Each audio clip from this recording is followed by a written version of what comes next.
3 anos New. Todos os cursos com até 80% off. O Tribunal Superior Eleitoral retomou agora há pouco o julgamento que vai decidir o futuro político do ex-presidente Jair Bolsonaro. Vamos então diretamente para o TSE, de onde fala o André Anelli. André, boa noite a você. Como está a sessão neste momento?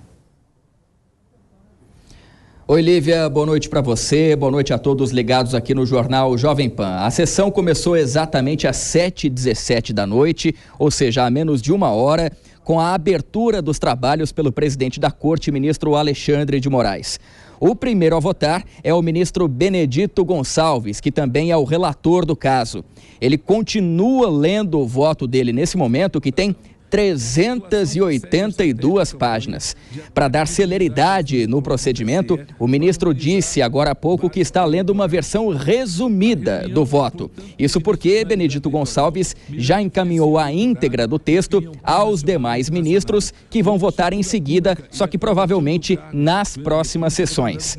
Até agora, o destaque do voto preliminar de Benedito Gonçalves foi o fato dele defender a inclusão no processo do documento encontrado na casa de Anderson Torres, ex-ministro da Justiça e Segurança Pública, documento esse encontrado no dia 13 de janeiro, que previa um estado de defesa aqui no TSE após as eleições.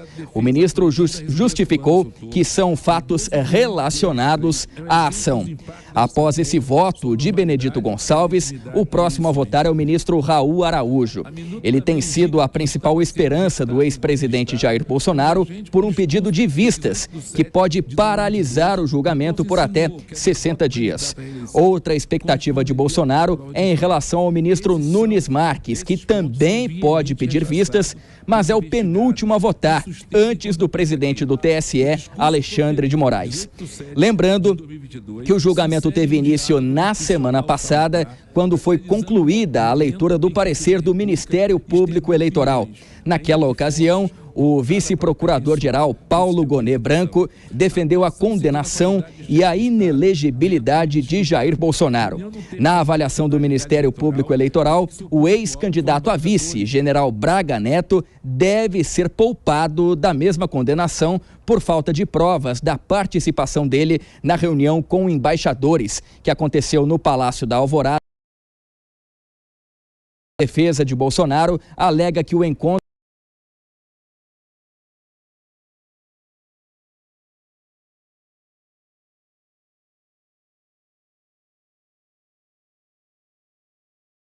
Anísio Vieira de Carvalho defende ainda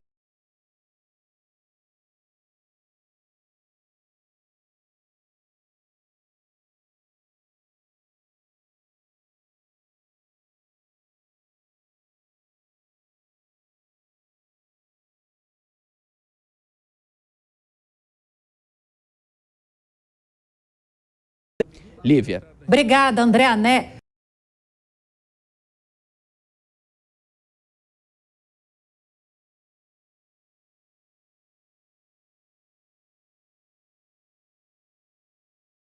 Do Conselho da República, do Conselho, a decretação do estado de defesa. Esta, em síntese, é a controvérsia fática a ser dirimida. Considerados esses pontos, é possível, desde logo, refutar o argumento da defesa que se destinam a, de certa forma, encapsular a reunião de 18/7/2023, nessa linha argumento que não houve distribuição de material de propaganda, pedido de votos ou comparação entre candidaturas. Também enfatizo que os diplomatas estrangeiros, pessoas sem direito de sufrágio no Brasil, sequer em tese poderiam ser influenciadas a votar no candidato à reeleição. Contra o primeiro argumento, esta Corte, por seu órgão colegiado, já reconheceu a conotação eleitoral do evento realizado no Palácio da Alvorada em 18/7/2022. Ao condenar o ora primeiro investigado por propaganda irregular anterior ao registro. Representação 60549, TEA 60550, 60556, 60741, relatoria ministra Maria Cláudia, 1/10/2022. Ainda que não tivesse havido esse prévio pronunciamento, nítido que a causa de pedido não envolve a alegação de que houve pedido de votos dirigidos ou outra forma explícita de propaganda. O caráter eleitoreiro é apontado como... Pois bem, você acompanhou então um trechinho da leitura desse voto, que deve durar... do relator dessa ação contra...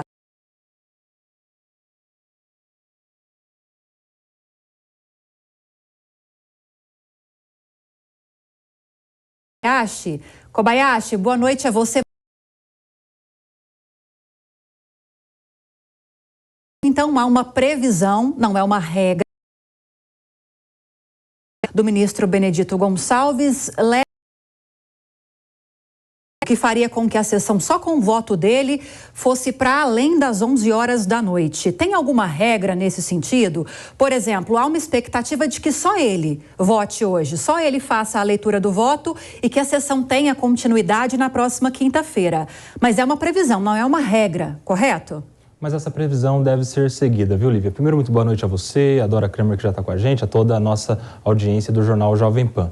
O relator vai dar o seu voto, vai encerrar o seu voto, provavelmente nesse tempo que você já disse, e depois os outros ministros vão também poder votar. Ou eles podem simplesmente acompanhar o relator, ou podem também fazer uma declaração de voto, seja convergente ou divergente. Além, é claro, da possibilidade de algum deles pedir vista, o que suspenderia o julgamento. Mas eu acredito que depois do voto do relator, o presidente do TSE e, portanto, da sessão, suspenderá o julgamento para que isso continue em um outro momento. É claro que o presidente já sabe se haverá ou não divergência, se haverá ou não declaração de voto, ou seja, a necessidade de alguém ler por muito tempo algum voto. Então, o presidente já tem ali uma ideia de se vai já suspender ou se vai já submeter a votação de todos para que a decisão saia ainda hoje. Agora, Dora Kramer também conosco. Dora, boa noite a você. Entre essas previsões que eu levantei, há a previsão também de que quando iniciarem os votos dos ministros, após a leitura feita do voto do relator, a previsão é de meia hora, mais ou menos, para cada ministro, que possivelmente isso vai acontecer na próxima quinta-feira, dia 29. Não sei se você tem alguma apuração nesse sentido, mas você espera que haja algum pedido de vista? Lembrando que o próximo a votar depois, agora do relator, já é o ministro Raul Araújo. O que você espera? Olha, eu não sei... Bom, primeiro, boa noite, Lívia, boa noite, Kobayashi, boa noite todo mundo. Eu não sei qual seria a utilidade desse pedido de vista, gente, porque, primeiro, são 60 dias, né? 90, 60, no TSE são 60 dias, no Supremo é que são 90, que seja... E aí, com tudo, já, quer dizer, essa votação meio que está dada, né? Então, eu não sei qual seria a utilidade do pedido de vista. Não consigo enxergar. Do ponto de vista, assim, político, né? Por quê? Qual é o sentido? Não tem. Portanto, tendo para responder objetivamente e de maneira temerária, porque não dá para a gente adivinhar, eu diria que não. Espero que não.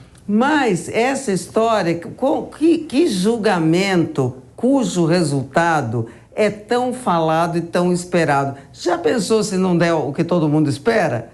Vai ser uma surpresa generalizada. Agora, eu gosto sempre de lembrar o seguinte, gente, são 16 ações que tem no TSE contra o ex-presidente Jair Bolsonaro.